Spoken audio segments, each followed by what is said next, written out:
अस्सलाम वालेकुम एवरीवन, क्या हाल है? पाकिस्तान वर्सेस इंग्लैंड का मैच चल रहा है, टेस्ट मैच चल रहा है और पाकिस्तान ने जो है वो अच्छा स्कोर किया। लीड ले ली थी 77 की और पाकिस्तान ने 344 किया। सऊद शकील ने सेंचुरी की, सेंचुरी बनती थी उनकी, क्योंकि अगर इधर नहीं अब सेंचुरी करनी तो किधर बांग्लादेश के खिलाफ और कीनिया के खिलाफ सेंचुरी करनी है। तो वेल डन सऊद शकील, आपने सेंचुरी की।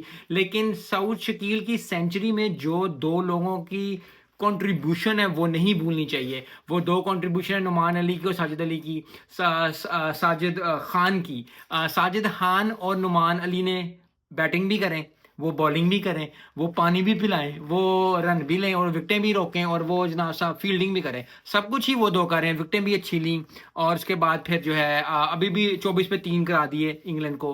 तो आई थिंक बहुत ज़्यादा जो है वो डाला जा रहा है। Sajid Khan yes spinning track है, नुमान अली पे यस स्पिनिंग ट्रैक है, लेकिन अगर अब ये 77 इंग्लैंड को खड़े नहीं रहने देना अगले 1 घंटे में, जो कल का दिन होता है, चौथा दिन जो होगा एक दिन में के अंदर, उसमें आउट करना पड़ेगा इंग्लैंड को। क्योंकि अगर इंग्लैंड की लीड 150 से ऊपर हो जाती है तो ये बहुत टफ हो जाएगा इनको। लीड बिल्कुल भी अगर अगर 24 फॉर 3 है तो 77 की लीड थी, अभी भी 53 रन बिहाइंड। अगर अगर 3-4 विकेटें और गिर जाती हैं, लोएस्ट स्कोर पे रखना पड़ेगा, कोई पार्टनरशिप नहीं चले, ब्रुक्स नहीं चले और जो है वो दूसरे भी जो हैं जे रूट भी हैं वो भी नहीं चल रहे, तो बहुत ज़्यादा उन पे भी होगा कि यार हमने चलना है, हमने चलना है। लेकिन जिस तरह की स्पिन ट्रैक कर रहा है, आई थिंक अगर इंग्लैंड, अगर हम अंडर 100 रन का होता है वो भी टफ हो जाएगा, तो बहुत ज़्यादा इंटरेस्टिंग दिन होने वाला है। क्योंकि सऊद शकील ने 134 किया, नुमान अली ने 45 किया और साजिद खान ने 48 किया। अगर इनके 45 और 48 निकाल दें तो देख लें फिर कितना स्कोर बचा, 251 स्कोर बच जाता है और इंग्लैंड ही कहता है 267। तो बैटिंग पाकिस्तान की चलनी होगी, पाकिस्तान की बैटिंग नहीं चल रही।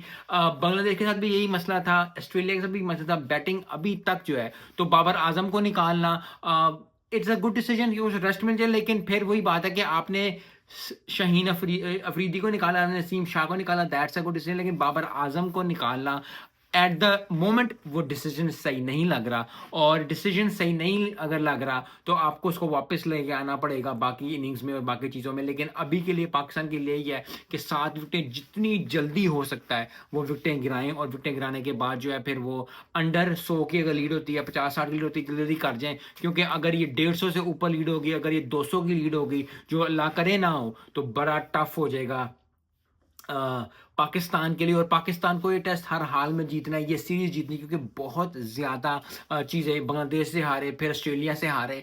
अब अगर ये जीत जाते हैं इन अ लॉन्गर रन, यस हमने वो पिच ऐसी बनाई, हमने ये किया, हमने जो पंखे चला दिए पिच पे और हर चीज़ कर दी, जीत जीती होती है। इन अभी शायद 4 बातें हो गई, हाँ जी उन्होंने बिल्कुल ही पिच वो बना दी जो कि इंग्लैंड नहीं चल पाए, इंग्लैंड के बॉलर्स उस तरह के नहीं थे, स्पिन ट्रैक नहीं था और ये था और वो था। लेकिन इन लॉन्गर रन जो है वो जीत जो है आपको एक पॉजिटिव माइंडसेट देगी, एक मोटिवेशन देगी। सो आई होप कि कल का दिन बड़ा ज़बरदस्त हो पाकिस्तान टीम के लिए। इंग्लैंड का अगर बात की जाए, इंग्लैंड को यही करना है कि बैटिंग करनी है, बैटिंग नहीं चल रही उनकी। फर्स्ट इनिंग में चली, पिछले मैच जो टेस्ट मैच है जो पाकिस्तान जीता था फर्स्ट और सेकंड इनिंग्स में, उसमें भी नहीं इतनी चली। तो वो कोशिश करेंगे कि वो जितना ज़्यादा खींच सकें, जितना ज़्यादा पटाई लगा सकें पाकिस्तान की, उतनी लगाएं और उसके बाद जो है लेके चलें। लेकिन अगर जीतना पाकिस्तान तो पाकिस्तान को बहुत ज़्यादा अच्छी परफॉर्मेंस देनी पड़ेगी, और अच्छी परफॉर्मेंस यही है कि अंडर एक इनिंग्स और 2 रन से जीत जाएं। लेकिन अगर नहीं जीत पाते तो फिर 20, 25, 30, 50 इससे ज़्यादा ना हो टारगेट, जल्दी जल्दी विकटें लें